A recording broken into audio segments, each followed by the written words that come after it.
दिन भर की मेहनत फिर भी खाली जेब। गलती कहाँ है?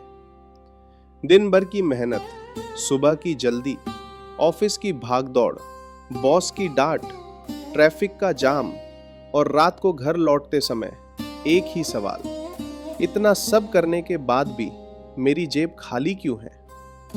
अगर तुम भी एटीएम की स्क्रीन को कुछ सेकंड ज्यादा देर तक देखते हो, अगर तुम्हें भी सैलरी आने से ज्यादा उसके खत्म होने का डर लगता है, तो ध्यान से सुनो। ये कहानी किसी और की नहीं, तुम्हारी है। और अंत तक सुनना, क्योंकि अंत में श्री कृष्ण एक ऐसी बात कहेंगे जो शायद तुम सुनने के लिए तैयार नहीं हो। आज लोग भगवान से बड़ी बातें नहीं पूछते। आज सवाल बहुत छोटे हैं, लेकिन बहुत भारी है।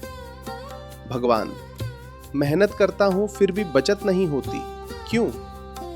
भगवान, मैं गलत रास्ता नहीं चुनता फिर भी खाली हाथ क्यों हूं?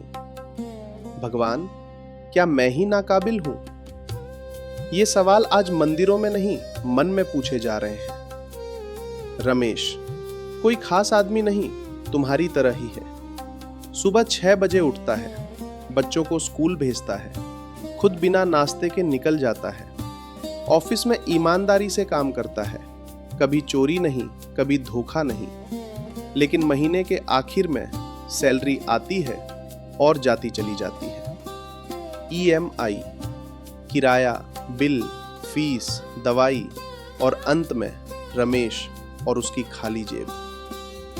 उस रात वो मंदिर नहीं जाता, वो बस सीढ़ियों पर बैठ जाता है और पहली बार भगवान से कुछ मांगता नहीं, बस पूछता है, मैं गलत कहाँ हूं? तभी श्री कृष्ण का स्वर गूंजता है, रमेश, और रमेश के साथ तुम भी सुनो। तू मेहनत में गलत नहीं है, लेकिन सच ये है, तू थक कर काम करता है, पर डर के साथ। सिर्फ काम करना कर्म नहीं होता, कर्म तब बनता है जब काम के साथ मन जुड़ा हो। तू काम करते समय सोचता है, अगर ये नहीं हुआ तो, अगर पैसे खत्म हो गए तो, अगर मैं पीछे रह गया तो। डर में किया गया कर्म फल से पहले शांति छीन लेता है, और जहां शांति नहीं, वहां पैसा रुकता नहीं। श्री कृष्ण कहते हैं, तू काम शुरू करता है और पहले ही सोच लेता है, यह भी काफी नहीं होगा। याद रख, जिस कर्म को तू खुद कम समझे, उसका फल तुझे पूरा कैसे मिलेगा? और एक बात, तू जो खाली जेब देख रहा है, वो सिर्फ आज का हिसाब नहीं, कुछ पुराने कर्म आज भी किश्तों में कट रहे हैं। कभी तूने किसी की मजबूरी को नजरअंदाज किया, कभी किसी का हक रोका, कभी सोचकर भी मदद नहीं की। कर्म कभी भूलता नहीं, वो इंतजार करता है। अब ध्यान से सुन, काम को बोझ मत बना, उसे पूजा बना। काम के बाद फल की गिनती मत कर, मुझे सौंप दे। कमाई से पहले कृतज्ञता जोड़, थोड़ा दान, लेकिन मन से। और सबसे जरूरी, अपनी तुलना आज से ही खत्म कर। श्री कृष्ण कहते हैं, जिस दिन तू खाली जेब के साथ भी शांत सो जाएगा, उसी दिन से तेरी भरपूरता शुरू होगी।